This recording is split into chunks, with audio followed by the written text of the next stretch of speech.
देखो यहाँ कह रहा है कि बिना ढक्कन के एक बेलनाकार पात्र के दोनों तरफ कलई की जानी है।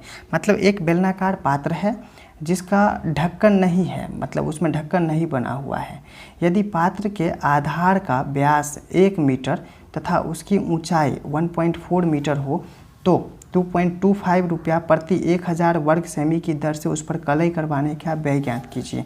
तो आपको एक बेलनाकार पात्र बनाना है और उसमें ढक्कन नहीं है, इसमें ढक्कन नहीं है, तो इसके दोनों तरफ अगर व्यय मतलब कलई कराना है तो पेंटिंग इधर भी होगा बाहर में भी, और ये पेंटिंग जो है ना अंदर में भी होगा, हर जगह पर अंदर में भी पेंटिंग होगा। तो सबसे पहले कुल पृष्ठ का क्षेत्रफल जिस पर कलई की जानी है तो ऐसे लिखेंगे कलई, इसका आधार का त्रिज्या r बराबर जो दिया हुआ है वो दिया हुआ है 1/2 मीटर, और ऊंचाई जो h दिया हुआ है वो 1.4 मीटर दिया हुआ है। तो कलई की जाने वाली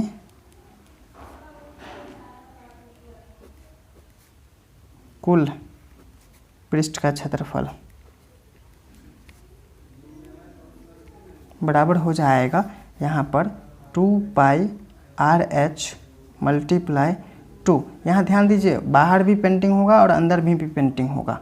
उसके बाद यहाँ पर तो यहाँ पर जो हमको टोटल का टोटल कलई की जानी है वो बेलनाकार पात्र ऊपर से खुला हुआ है, इसका मतलब ये अंदर में नीचे में ढक्कन है। तो यहाँ पर हमने ये वक्र पृष्ठ का क्षेत्रफल में 2 से गुना किया प्लस आधार का जो क्षेत्रफल है इसके बाहर तरफ भी और अंदर तरफ भी जो है इसमें कलई की जानी है। तो 2πr² होगा, एक भाग का क्षेत्रफल πr², दोनों भाग का क्षेत्रफल 2πr²। यहाँ पर जो है 2 दूनी 4 πRh प्लस 2πr² होगा। यहाँ पर हम जो है यहाँ से 2πr कॉमन ले लेंगे, तो 2πr कॉमन ले लेंगे तो ये 2h प्लस r यहाँ पर हमारा हो जाएगा। चलिए अब हम यहाँ पर 2 मल्टीप्लाई पाई का वैल्यू हमको क्वेश्चन में कहा जा रहा है 3.14 लेना है, r का वैल्यू 1/2 हमारा आ गया था तो 1/2 हमने पुट कर दिया। 2 मल्टीप्लाई h का वैल्यू हमको 1.4 कहा मीटर तो 1.4 मीटर, r का वैल्यू हमको 1/2 कहा तो हमने पुट कर दिया सारा का सारा वैल्यू। ये हमारा 2 से 2 कैंसिल 3.14 हो गया इंटू ये 14 2 जा मतलब 14 दूनी 28 2.8 हो गया प्लस 0.5 हो गया। अब इसको अगर हम कैलकुलेट करूं तो ये 28 5 मतलब 8 5 13 का 3 और 2 1 3 3.3 हो गया हमारा यहाँ पर।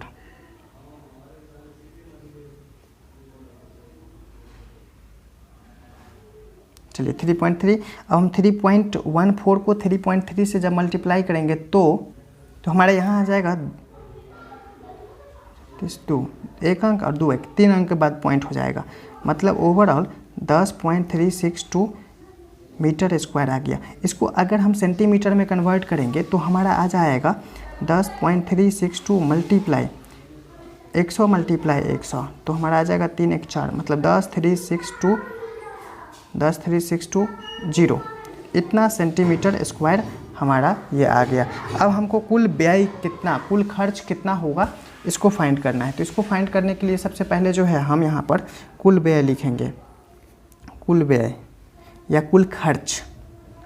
तो जो आएगा उस पर आ जाएगा 1000 वर्ग सेमी का खर्चा है 2.25 तो इतना वर्ग सेमी का 103620 मल्टीप्लाई 2.25 बट्टे 1000।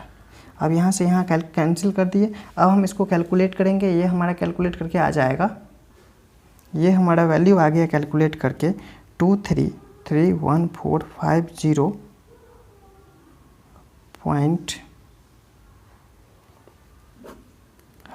यहाँ भी 100 को जब हम कैंसिल कर देंगे तो हमारा आ जाएगा 233.1450 रुपया। इसको हम अप्रॉक्स करके आंसर दूँ तो 233.14 रुपया हमारा आंसर हो जाएगा। चलिए हमने जो है अभी 20 नंबर क्वेश्चंस को करेक्ट कर लिया, देख लिया कि हमारा ये क्वेश्चंस किस तरीक़ा से बना। आप इसको पूरा अच्छा तरीक़ा से समझ लीजिए। अगर कोई डाउट है तो फिर आप कमेंट करके हमको डाउट पूछ सकते हैं। तो अब मिलते हैं हम अगले क्वेश्चंस में, तब तक को आप क्वेश्चंस को सॉल्व करते रहिए।